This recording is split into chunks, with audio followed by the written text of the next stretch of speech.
अगर आपने हमारे चैनल परंपरा दर्शन को सब्सक्राइब नहीं करा है तो कृपया चैनल को सब्सक्राइब कर ले। लाइक, शेयर और कमेंट में जय माता दी भी अवश्य लिखें। बाधा निवारक मंत्र एक दिव्य मंत्र है जो देवी लक्ष्मी को समर्पित है, जो सभी धन और समृद्धि की दाता है। धन का दिव्य स्रोत होने के अलावा देवी लक्ष्मी सभी अशुभ चीजों का भयंकर नाश करने वाली भी हैं।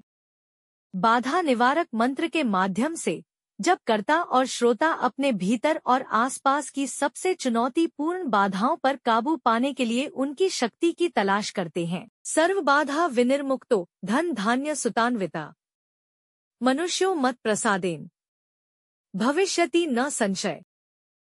अर्थ, हे प्रचुरता की देवी, मुझे धन, स्वास्थ्य और जीवन शक्ति की समृद्धि का आशीर्वाद दें। आपके आशीर्वाद से इसमें कोई संदेह नहीं है कि मेरा भविष्य आनंदमय और प्रचुर होगा। मंत्र के लाभ। बाधा निवारक मंत्र जपने वाले और सुनने वाले दोनों के मन के लिए कई लाभ रखता है। ध्यान के साथ इस समृद्ध लक्ष्मी मंत्र को सुनने से आपको निम्नलिखित तरीकों से मदद मिलती है। लाभ 1, वित्तीय चिंता दूर होती है। समय के साथ मन प्रचुरता की ऊर्जा के साथ जुड़ जाता है और धन से संबंधित निरंतर चिंता को दूर करता है। लाभ 2, बोझ कम करता है। यह मन को अधिक बोझ, भ्रमित या असहाय होने की भावना से अलग करने में मदद करता है। लाभ 3, दुख से राहत। एकाग्र अभ्यास के साथ मंत्र पिछली असफलताओं के कारण होने वाले दुख और दर्द से राहत देता है। मंत्र का इतिहास। हिंदू पौराणिक कथाओं में देवी लक्ष्मी को सभी प्रकार की संपत्ति और समृद्धि की माता माना जाता है। वह हमेशा गतिशील और गतिशील रहती है। अगर आपने हमारे चैनल परंपरा दर्शन को सब्सक्राइब नहीं करा है तो कृपया चैनल को सब्सक्राइब कर ले। लाइक, शेयर और कमेंट में जय माता दी भी अवश्य लिखें।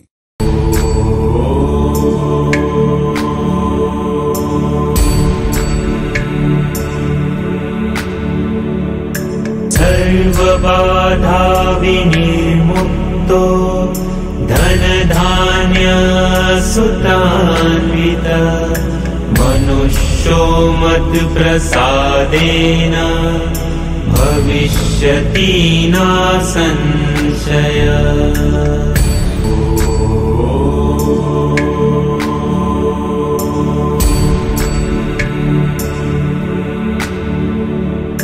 सर्वबाधा विनिर्मुक्तो धन धान्य सुतान्विता मनुष्यो मत प्रसादेन भविष्यति न संशय।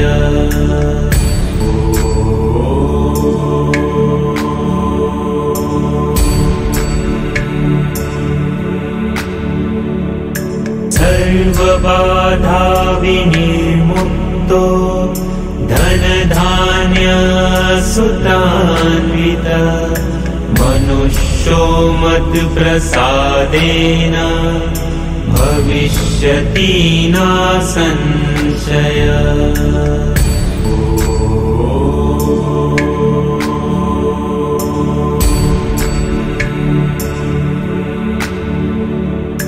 सर्वबाधा विनिर्मुक्तो धन धान्य सुतान्विता मनुष्यो मत प्रसादेन भविष्यति न संशय।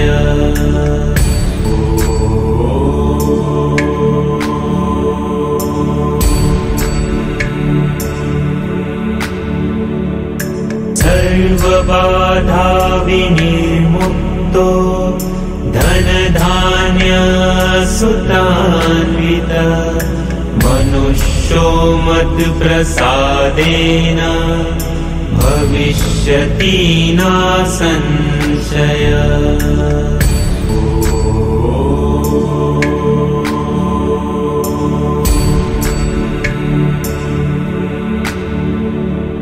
सर्वबाधा विनिर्मुक्तो धन धान्य मनुष्यो मत्प्रसादेन भविष्यति न संशयः।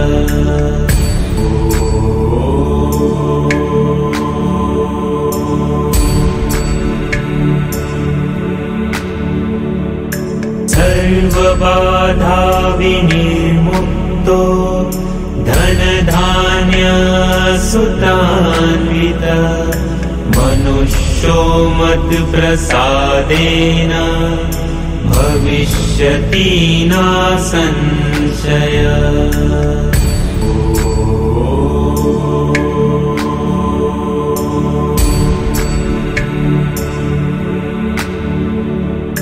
सर्वबाधा विनिर्मुक्तो धनधान्य सुतान्वितः मनुष्यो मत्प्रसादेन भविष्यति न संशयः।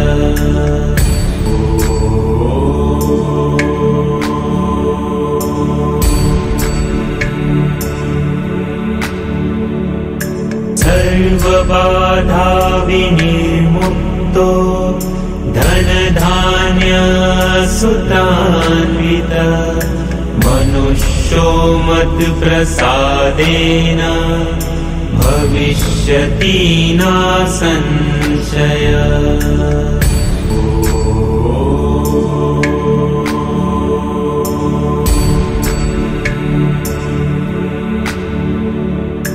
सर्वबाधा विनिर्मुक्तो धनधान्य सुतान्वितः मनुष्यो मत्प्रसादेन भविष्यति न संशयः।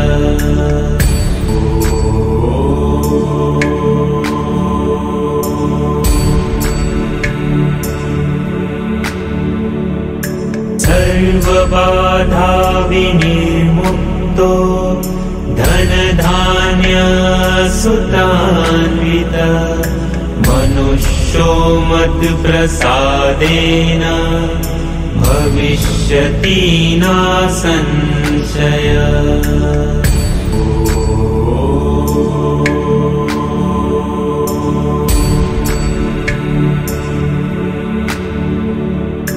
सर्वबाधा विनिर्मुक्तो धनधान्य सुतान्वितः मनुष्यो मत्प्रसादेन भविष्यति न संशयः।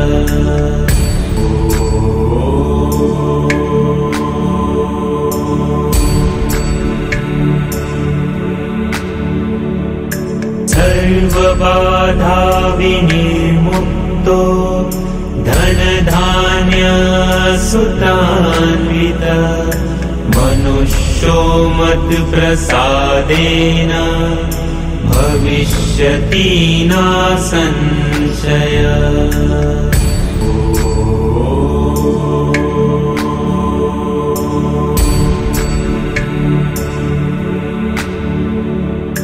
सर्वबाधा विनिर्मुक्तो धनधान्य सुतान्वितः मनुष्यो मत्प्रसादेन भविष्यति न संशयः।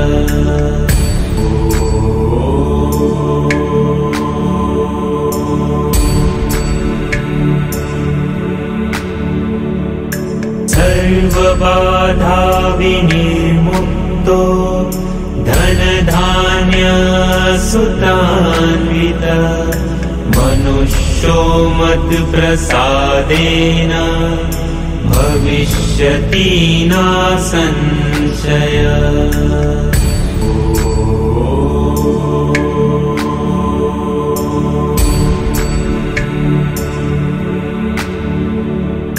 सर्वबाधा विनिर्मुक्तो धनधान्य सुतान्वितः मनुष्यो मत्प्रसादेन भविष्यति न संशयः।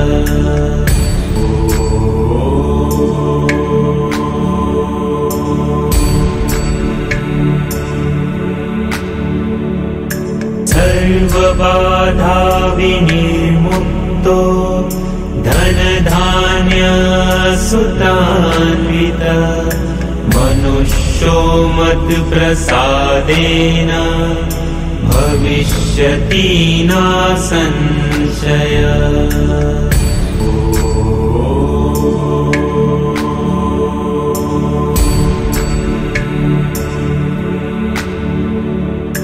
सर्वबाधा विनिर्मुक्तो धनधान्य सुतान्वितः मनुष्यो मत्प्रसादेन भविष्यति न संशयः।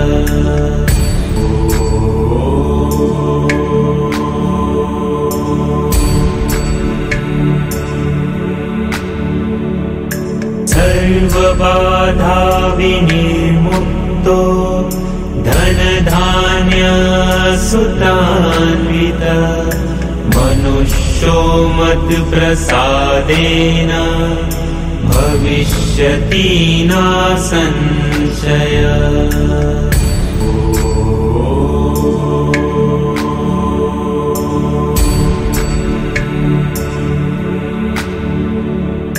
सर्वबाधा विनिर्मुक्तो धनधान्य सुतान्वितः मनुष्यो मत्प्रसादेन भविष्यति न संशयः। वीडियो देखने के लिए धन्यवाद। कृपया लाइक, सब्सक्राइब और शेयर करें।